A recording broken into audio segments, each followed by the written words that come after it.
ओम शांति। बाबा कहते मीठे बच्चे, पढ़ाई ही कमाई है। पढ़ाई सोर्स ऑफ इनकम है। इस पढ़ाई से ही तुम्हें 21 जन्मों के लिए खजाना जमा करना है। प्रश्न है, जिन बच्चों पर बृहस्पति की दशा होगी उनकी निशानी क्या दिखाई देगी? उत्तर है, उनका पूरा पूरा ध्यान श्रीमत पर होगा। पढ़ाई अच्छी तरह पढ़ेंगे, कभी भी फेल नहीं होंगे। श्रीमत का उल्लंघन करने वाले ही पढ़ाई में फेल होते हैं। उन पर फिर राहु की दशा बैठ जाती है। अभी तुम बच्चों पर वृक्षपति बाप द्वारा बृहस्पति की दशा बैठी है। गीत है, इस पाप की दुनिया से। ओम शांति। यह है पाप आत्माओं की पुकार। तुमको तो पुकारना नहीं है, क्योंकि तुम पावन बन रहे हो। यह धारण करने की बात है। बड़ा भारी खजाना है। जैसे स्कूल की पढ़ाई भी खजाना है ना।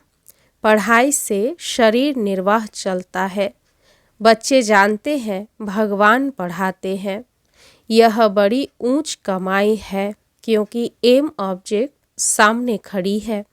सच्चा सच्चा यह सत्संग सारे कल्प में एक ही बार होता है, जबकि पुकारते हैं पतित पावन आओ। अब वह पुकारते रहते हैं, यहाँ तुम्हारे सामने बैठे हैं।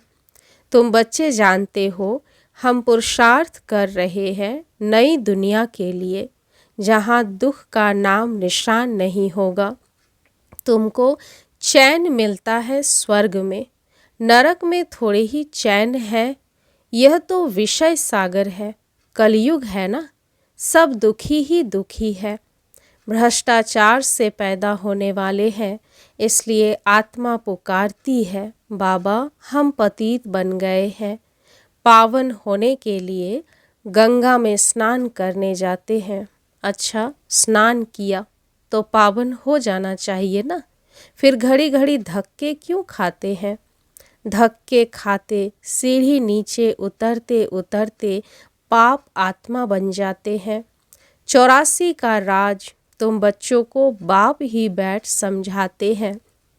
और धर्म वाले तो 84 जन्म लेते नहीं। तुम्हारे पास यह 84 जन्मों का चित्र यानी सीढ़ी बड़ा अच्छा बना हुआ है। कल्प वृक्ष का भी चित्र है गीता में, परंतु भगवान ने गीता कब सुनाई, क्या आकर किया, यह कुछ नहीं जानते। और धर्म वाले अपने अपने शास्त्र को जानते हैं, भारतवासी बिल्कुल नहीं जानते।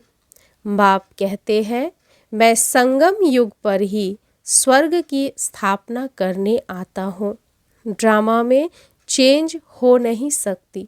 जो कुछ ड्रामा में नून है वह हूबहू होना ही है। ऐसे नहीं होकर फिर बदल जाना है। तुम बच्चों की बुद्धि में ड्रामा का चक्र पूरा बैठा हुआ है। इस 84 के चक्र से तुम कभी छूट नहीं सकते, अर्थात यह दुनिया कभी ख़त्म नहीं हो सकती। वर्ल्ड की हिस्ट्री ज्योग्राफी रिपीट होती ही रहती है। यह 84 का चक्र बहुत जरूरी है। त्रिमूर्ति और गोला तो मुख्य चित्र है। गोले में क्लियर दिखाया हुआ है, हर एक युग 1250 वर्ष का है। यह है जैसे अंधों के आगे आईना, 84 जन्म पत्री का आईना। बाप तुम बच्चों की दशा वर्णन करते हैं। बाप तुम्हें बेहद की दशा बतलाते हैं। अभी तुम बच्चों पर बृहस्पति की अविनाशी दशा बैठी है। फिर है पढ़ाई पर मदार। कोई पर बृहस्पति की, कोई पर चक्र की, कोई पर राहु की दशा बैठी है।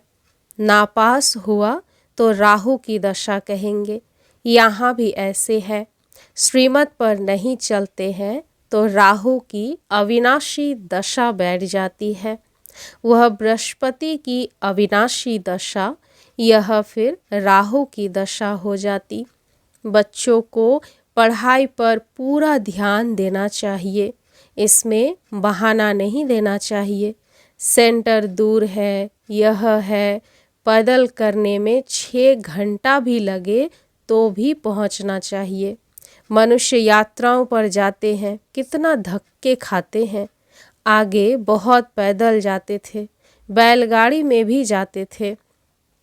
यह तो एक शहर की बात है।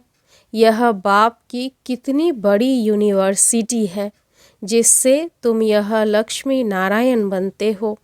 ऐसी ऊंच पढ़ाई के लिए कोई कहता है दूर पड़ता है या फुर्सत नहीं, तो बाप क्या कहेंगे? यह बच्चा तो लायक नहीं है।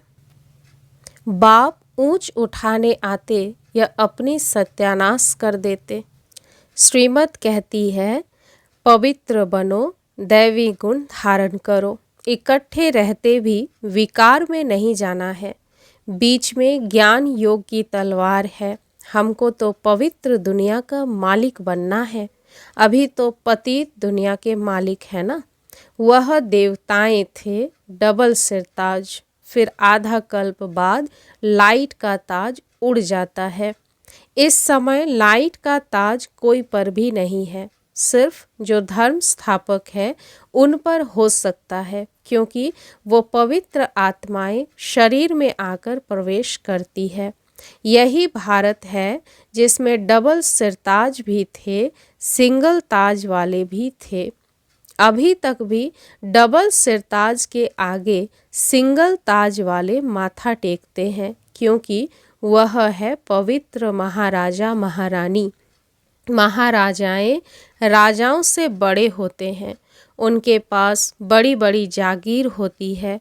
सभा में भी महाराजाएं आगे और राजाएं पीछे बैठते हैं, नंबरवार। कायदे सिर उन्हों की दरबार लगती है। यह भी ईश्वरीय दरबार है। इनको इंद्र सभा भी गाया जाता है। तुम ज्ञान से परियां बनते हो। खूबसूरत को परी कहा जाता है ना। राधे कृष्ण की नेचुरल ब्यूटी है ना, इसलिए सुंदर कहा जाता है। फिर जब काम चिता पर बैठते हैं तो वह भी भिन्न नाम रूप में श्याम बनते हैं। शास्त्रों में कोई यह बातें नहीं है। ज्ञान, भक्ति और वैराग्य 3 चीजें हैं। ज्ञान ऊंचते ऊंच है। अभी तुम ज्ञान प्राप्त कर रहे हो। तुमको वैराग्य है भक्ति से। यह सारी तमोप्रधान दुनिया अब खत्म होने वाली है, उनसे वैराग्य। जब नया मकान बनाते हैं तो पुराने से वैराग्य हो जाता है ना। वह है हद की बात, यह है बेहद की बात। अब बुद्धि नई दुनिया तरफ है। यह है पुरानी दुनिया नरक। सतयुग त्रेता को कहा जाता है शिवालय। शिव बाबा की स्थापना की हुई है ना। अभी इस वैश्यालय से तुमको नफरत आती है। कईयों को नफरत नहीं आती है। शादी बर्बादी कर गटर में गिरना चाहते हैं। मनुष्य तो सभी है विषय वैतरणी नदी में गंध में पड़े हैं। एक दो को दुख देते हैं। गाया भी जाता है, अमृत छोड़ विष काहे को खाए। जो कुछ कहते हैं उसका अर्थ नहीं समझते हैं। तुम बच्चों में भी नंबरवार है। सेंसिबल टीचर देखते ही समझ लेगा कि इनकी बुद्धि कहाँ भटक रही है। क्लास के बीच कोई उबासी लेते या झुटका खाते हैं तो समझा जाता है इनकी बुद्धि कहाँ घर बार या धंधे तरफ भटक रही है। उबासी थकावट की भी निशानी है। धंधे में मनुष्यों की कमाई होती रहती है तो रात को 1-2 बजे तक भी बैठे रहते हैं, कभी उबासी नहीं आती। यह तो बाप कितना खजाना देते हैं। उबासी देना घाटे की निशानी है। देवाला मारने वाले गुटखा खाते बहुत उबासी देते हैं। तुमको तो खजाने के पिछाड़ी खजाना मिलता रहता है, तो कितना अटेंशन होना चाहिए। पढ़ाई समय कोई उबासी दे तो सेंसिबल टीचर समझ जाएगा कि इनका बुद्धि योग और तरफ भटकता रहता है। यहाँ बैठे घर बार याद आएगा, बच्चे याद आएंगे। यहाँ तो तुमको भट्ठी में रहना होता है और कोई की याद न आए। समझो कोई 6 दिन भट्ठी में रहा, पिछाड़ी में किसकी याद आई, चिट्ठी लिखी तो फेल कहेंगे। फिर 7 रोज शुरू करो। 7 रोज भट्ठी में डालते हैं कि सब बीमारी निकल जाए। तुम आधा कल्प के लिए महान रोगी हो। बैठे बैठे अकाले मृत्यु हो जाती है। सतयुग में ऐसे कभी होता नहीं है। यहाँ तो कोई न कोई बीमारी जरूर होती है। मरने के समय बीमारी में चिल्लाते रहते हैं। स्वर्ग में जरा भी दुख नहीं होता। वहाँ तो समय पर समझते हैं अभी टाइम पूरा हुआ है, हम यह शरीर छोड़ बच्चे बनते हैं। यहाँ भी तुमको साक्षात्कार होंगे कि यह बनते हैं। ऐसे बहुतों को साक्षात्कार होते हैं। ज्ञान से भी जानते हैं कि हम बेगर टू प्रिंस बन रहे हैं। हमारी एम ऑब्जेक्ट ही यह राधे कृष्ण बनने की है, लक्ष्मी नारायण नहीं, राधे कृष्ण। क्योंकि पूरे 5000 वर्ष तो इनके ही कहेंगे। लक्ष्मी नारायण के तो फिर भी 20-25 वर्ष कम हो जाते हैं। इसलिए श्री कृष्ण की महिमा जास्ती है। यह भी किसको पता नहीं कि राधे कृष्ण ही फिर सो लक्ष्मी नारायण बनते हैं। अभी तुम बच्चे समझते जाते हो, यह पढ़ाई है। हर एक गांव में सेंटर खुलते जाते हैं। तुम्हारी यह है यूनिवर्सिटी कम हॉस्पिटल। इसमें सिर्फ 3 पैर पृथ्वी चाहिए। वंडर है ना। जिनकी तकदीर में है तो वे अपने कमरे में भी सत्संग खोल देते हैं। यहाँ जो बहुत पैसे वाले हैं, उन्हों के पैसे तो सब मिट्टी में मिल जाने हैं। तुम बाप से वर्षा ले रहे हो भविष्य 21 जन्मों के लिए। बाप खुद कहते हैं इस पुरानी दुनिया को देखते हुए बुद्धि का योग वहाँ लगाओ। कर्म करते हुए यह प्रैक्टिस करो। हर बात देखनी होती है ना। तुम्हारी अब प्रैक्टिस हो रही है। बाप समझाते हैं हमेशा शुद्ध कर्म करो, अशुद्ध कोई काम न करो। कोई भी बीमारी है तो सर्जन बैठा है, उससे राय करो। हर एक की बीमारी अपनी है। सर्जन से तो अच्छी राय मिलेगी। पूछ सकते हो इस हालत में क्या करें। अटेंशन रखना है कि कोई विकर्म ना हो जाए। यह भी गायन है, जैसा अन्न वैसा मन। मांस खरीद करने वाले पर, बेचने वाले पर, खिलाने वाले पर भी पाप लगता है। पतित पावन बाप से कोई बात छिपानी नहीं चाहिए। सर्जन से छिपाया तो बीमारी छूटेगी नहीं। यह है बेहद का अविनाशी सर्जन। इन बातों को दुनिया तो नहीं जानती है। तुमको भी अभी नॉलेज मिल रही है, फिर भी योग में बहुत कमी है। याद बिल्कुल करते नहीं हैं। यह तो बाबा जानते हैं, फट से कोई याद ठहर नहीं जाएगी। नंबरवार तो है ना। जब याद की यात्रा पूरी होगी तब कहेंगे कर्मातीत अवस्था पूरी हुई। फिर लड़ाई भी पूरी लगेंगी।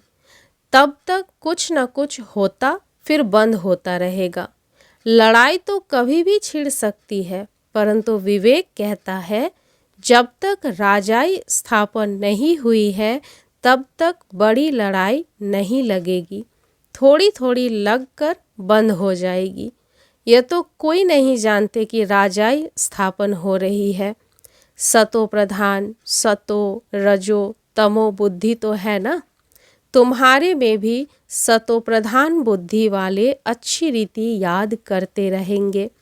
ब्राह्मण तो अभी लाखों के अंदाज में होंगे, परंतु उसमें भी सगे और लगे तो है ना। सगे अच्छी सर्विस करेंगे, माँ बाप की मत पर चलेंगे। लगे रावण की मत पर चलेंगे।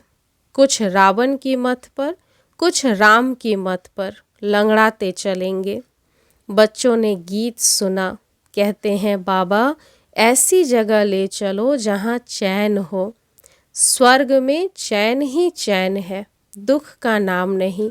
स्वर्ग कहा ही जाता है सतयुग को, अभी तो है कलयुग। यहाँ फिर स्वर्ग कहाँ से आया। तुम्हारी बुद्धि अब स्वच्छ बनती जाती है। स्वच्छ बुद्धि वालों को मलिच्छ बुद्धि नमन करते हैं। पवित्र रहने वालों का मान है। सन्यासी पवित्र है तो गृहस्थी उन्हों को माथा टेकते हैं।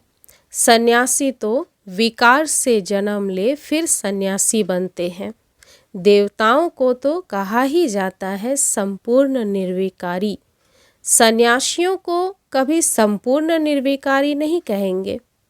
तो तुम बच्चों को अंदर बहुत खुशी का पारा चढ़ना चाहिए। इसलिए कहा जाता है अतीन्द्रिय सुख पूछना हो तो गोप गोपियों से पूछो जो बाप से वर्षा ले रहे हैं।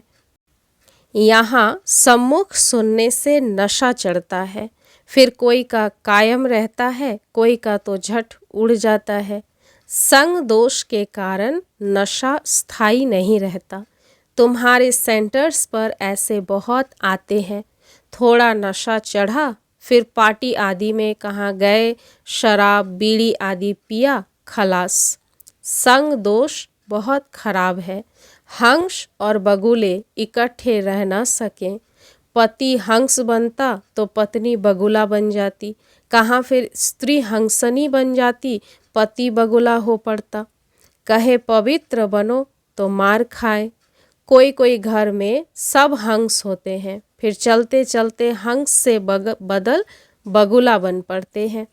बाप तो कहते अपने को अब सब सुखदाई बनाओ, बच्चों को भी सुखदाई बनाओ। ये तो दुख धाम है ना।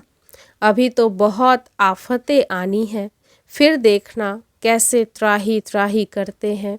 अरे बाप आया, हमने बाप से वर्षा नहीं पाया, फिर तो टू लेट हो जाएगी। बाप स्वर्ग की बादशाही देने आते हैं, वो गंवा बैठते। इसलिए बाबा समझाते हैं कि बाबा के पास हमेशा मजबूत को ले आओ, जो खुद समझकर दूसरों को भी समझा सके। बाकी बाबा कोई सिर्फ देखने की चीज़ तो है नहीं। शिव बाबा कहाँ दिखाई पड़ता है। अपनी आत्मा को देखा है क्या? सिर्फ जानते हो। वैसे परमात्मा को भी जानना है। दिव्य दृष्टि बिगर उनको कोई देखा नहीं जा सकता। दिव्य दृष्टि में अब तुम सतयुग देखते हो, फिर वहाँ प्रैक्टिकल में चलना है। कलयुग विनाश तब होगा जब आप बच्चे कर्मातीत अवस्था को पहुँचेंगे। अच्छा, मीठे मीठे सिक्की लधे बच्चों प्रति माता पिता बाप दादा का याद प्यार और गुड मॉर्निंग। रूहानी बाप की रूहानी बच्चों को नमस्ते। हम रूहानी बच्चों की रूहानी माता पिता बाप दादा को याद प्यार गुड मॉर्निंग, नमस्ते नमस्ते नमस्ते। धारणा के लिए मुख्य सार पहला है, इस पुरानी दुनिया को देखते हुए बुद्धि का योग बाप व नई दुनिया तरफ लगा रहे। ध्यान रहे कर्मेंद्रियों से कोई विकर्म ना हो जाए। हमेशा शुद्ध कर्म करने हैं। अंदर कोई बीमारी है तो सर्जन से राय लेनी है।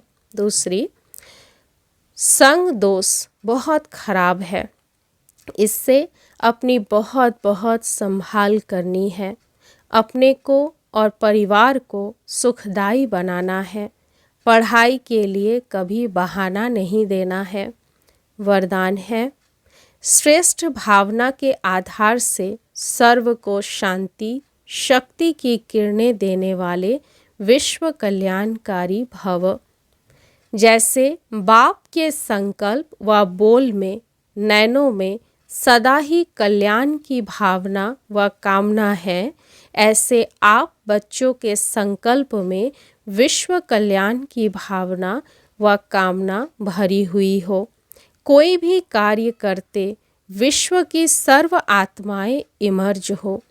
मास्टर ज्ञान सूर्य बन शुभ भावना व श्रेष्ठ कामना के आधार से शांति व शक्ति की किरणें देते रहो, तब कहेंगे विश्व कल्याणकारी। लेकिन इसके लिए सर्व बंधनों से मुक्त स्वतंत्र बनो।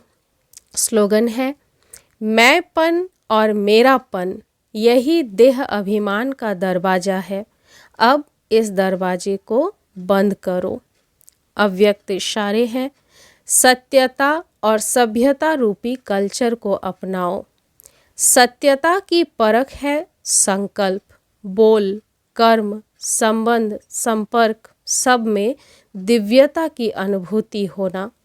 कोई कहते हैं मैं तो सदा सच बोलता हूँ, लेकिन बोल व कर्म में अगर दिव्यता नहीं है तो दूसरे को आपका सच सच नहीं लगेगा। इसलिए सत्यता की शक्ति से दिव्यता को धारण करो। कुछ भी सहन करना पड़े, घबराओ नहीं। सत्य समय प्रमाण स्वयं सिद्ध होगा। ओम शांति।